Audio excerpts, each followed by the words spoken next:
अस्सलामुअलैकुम, आदाब। जनाब टाइम्स में जुड़ने के लिए आप सभी का खैर मकदम। नाज़रीन ग्रामी, इस वक्त सुर्खियों में आईएफ की जानिब से की जाने वाली एक पोस्ट है, जिस पोस्ट में आईएफ की जानिब से क्या लिखा गया है बताएंगे। इसके अलावा डोनाल्ड ट्रंप की जानिब से की जाने वाली एक पोस्ट जिसमें उन्होंने मसला कश्मीर की बात की है। इसके अलावा पीएम मोदी की जेर सदारत हाई लेवल एक जो सिक्योरिटी मीटिंग है उसकी भी बात हो रही है। फिलहाल हम शुरुआत करेंगे आईएफ की जानिब से की जाने वाली पोस्ट से।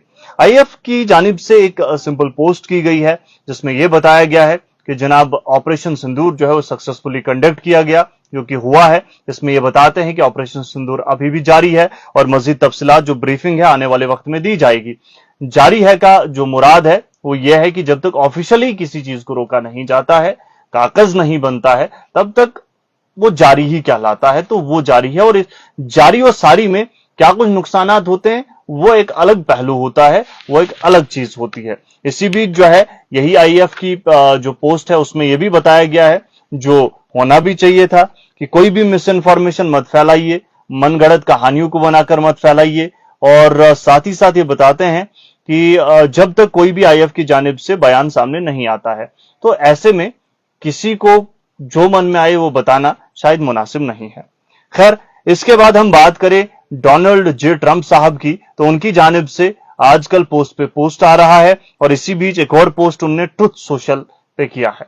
ट्रुथ सोशल जिसके वो ऑनर भी हैं, उस ट्रुथ सोशल जो कि सोशल मीडिया प्लेटफॉर्म है, वो फरमाते हैं कि इंडिया और पाकिस्तान के साथ मिलकर अमेरिका अब मसला कश्मीर का हल ढूंढेगी और हल करने की इसको कोशिश करेगी। इसके अलावा ट्रंप साहब बताते हैं कि ये जो मसला कश्मीर है ये 1000 ईयर डिस्प्यूट है। अब ये क्या उन्होंने कहा समझ नहीं आ रही। कबल इसके पहलगाम का हमला जब हुआ उस टाइम भी पोस्ट आई थी, और पोस्ट में उन्होंने 1500 साल का कहा था कि भारत और पाक की लड़ाई चल रही है। ये कहने के पीछे का मकसद या मतलब तो नहीं जानता, लेकिन ये कुछ कहा गया। अगर मैं दोनों पोस्टों का कुछ निचोड़ आप तक पहुंचाने की कोशिश करूं, इस पर मुख्तलिफ ख्यालात का भी इजहार किया लोगों ने। क्या कुछ किया वो अलग अलग आपने हो सकता है सुन लिया हो। इसी बीच खासतौर पर पीएम मोदी की जेर सदारत हाई लेवल सिक्योरिटी मीटिंग जो है न्यू दिल्ली में हो रही है। नई दिल्ली में होने वाली इस मीटिंग में प्रधानमंत्री नरेंद्र मोदी के अलावा डिफेंस मिनिस्टर राजनाथ सिंह भी मौजूद रहे, external affair minister S Jaishankar भी रहेंगे, या फिर अभी जो चल रही है नेशनल सिक्योरिटी एडवाइजर जो है अजीत डोवल भी हैं, चीफ ऑफ डिफेंस स्टाफ भी हैं, और आर्मी, नेवी और एयरफोर्स के चीफ्स भी वहां पर रहेंगे। और इसमें जो है सीज फायर वायलेशन के अलावा जो बाकी मुद्दे हैं उन पर भी तबादला ख्याल होगा। बीते कुछ घंटों में किसी भी तरीके की कोई भी नुकसान की खबर नहीं आई, लेकिन इसी बीच पुंछ की पुलिस की जानिब से लोगों से अपील की गई है कि जनाब अगर कहीं पर भी लाइव शेल्स आपको मिलते हैं तो पुलिस को रिपोर्ट कीजिए, उनसे दूर रहिए ताकि उनसे डील किया जा सके। इसी बीच बीते 24 घंटों की अगर हम बात करें तो इसमें बहुत ज्यादा नुकसान भी हुआ, जिसमें कई जाने गई। हम बात करें तो बीएसएफ से के सब इंस्पेक्टर मोहम्मद इम्तियाज साहब आरएसपुरा में जो फायरिंग हुई वहां पर जो है जख्मों की ताब ना लाते हुए इन्होंने भी दम तोड़ दिया। सुरेंद्र कुमार मोगा जी जो कि मेडिकल असिस्टेंट थे इंडियन एयरफोर्स में, उधमपुर में मामला पेश आया, आप सभी को इल्म है ये भी नहीं रहे।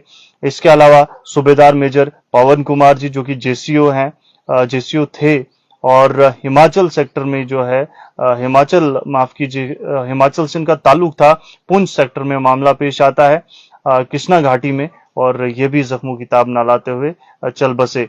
एडीडीसी राजौरी राजकुमार थापा जी आप सभी को इल्म है वो भी नहीं रहे।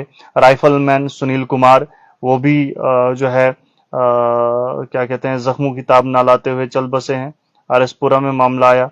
और ये इसके अलावा जो है नगरोटा में मामला पेश आया था जो कि एक इन्फिल्ट्रेशन का मामला था, घुसपैठ का मामला था। हालांकि वहां पर जो है मामूली जख्म एक संतरी को आए हैं। बाकी सब जो है जो डिटेल है वो मैंने आप तक पहुंचाई है, तो कुछ यूं डिटेल है। फिलहाल सबसे बड़ी बात होती है इन मामलात में कभी भी घबराने की कोई जरूरत नहीं होती है। करना क्या है, करना यह है जो भी रिलायबल सोर्सेज हैं उन पर हमने डिपेंड करना है, ऑफिशियल इंफॉर्मेशन का इंतजार करना है। ऑफिशियल क्या कहते हैं, क्या कुछ जल्दबाजी में हम तक पहुंचता है उस पर एकदम से यकीन करना बिल्कुल बेकार है। बड़ी बड़ी पोस्ट जो है आज डिलीट भी होती हैं, लिहाजा जब तक कोई ऑफिशियल इंफॉर्मेशन नहीं आती है तब तक हमने कोई भी कदम नहीं उठाना है जिससे कोई मामला पेश आए। आपने ये तमाम चीजें हर जगह सुनी होंगी और मैं भी यही कहूंगा कि जनाब एहतियात बरतें। इस बीच जो है मुख्तलिफ खबरें आप तक पहुंचेगी, लेकिन किस खबर पर यकीन करना है ये सारा डिपेंड आप पे करता है, सारा डिपेंड आप पे करता है। किस खबर को शेयर करना है ये भी सारा डिपेंड आप पे ही करता है, और कौन सी पोस्ट देखकर क्या निचोड़ आपका निकलता है वो भी बहुत जरूरी है। इसके अलावा जो है जब भी खबर हम आप तक पहुंचाते हैं मुख्तलिफ जराए से कंफर्म करने की कोशिश करते हैं, टीम्स से हमारी बातचीत होती है, फिर जाकर जो दो लफ्ज आपके सामने पेश करते हैं वो कोशिश करते हैं ताकि कोई भी मिस इन्फॉर्मेशन या गलत खबर आप तक ना पहुंचे। और यही हम बाकी लोगों से भी अपील करते हैं जो भी जिम्मेदारान हैं। इस वक्त जिम्मेदार वो भी हैं जो कोई सोशल मीडिया प्लेटफॉर्म चला रहे हैं, कोई भी ग्रुप आपका चल रहा है व्हाट्सएप वगैरह, हर चीज पर आपने देख रेख रखनी है। सबसे पहले खबर देने के चक्कर में कोई ऐसा कदम ना उठाएं जिससे मामला पेश आए। बहुत बहुत शुक्रिया आप सभी का। मजीद अपडेट्स के साथ हाजिर होंगे। जो ये मीटिंग हुई है नई दिल्ली में, इसमें क्या कुछ बातें निकलकर सामने आएंगी वो भी इंतजार रहेगा। हालांकि जो सीज फायर का जो रजामंदी हुई थी उस पर फिर हमने देखा वायलेशन हुई, फिर बातचीत का मामला मंजर आम पर आया। तो अभी क्या कुछ चीजें होंगी वो भी हम जो है बात करने की कोशिश करेंगे। बहुत बहुत शुक्रिया आप सभी का फिलहाल मुकम्मल देखने के लिए।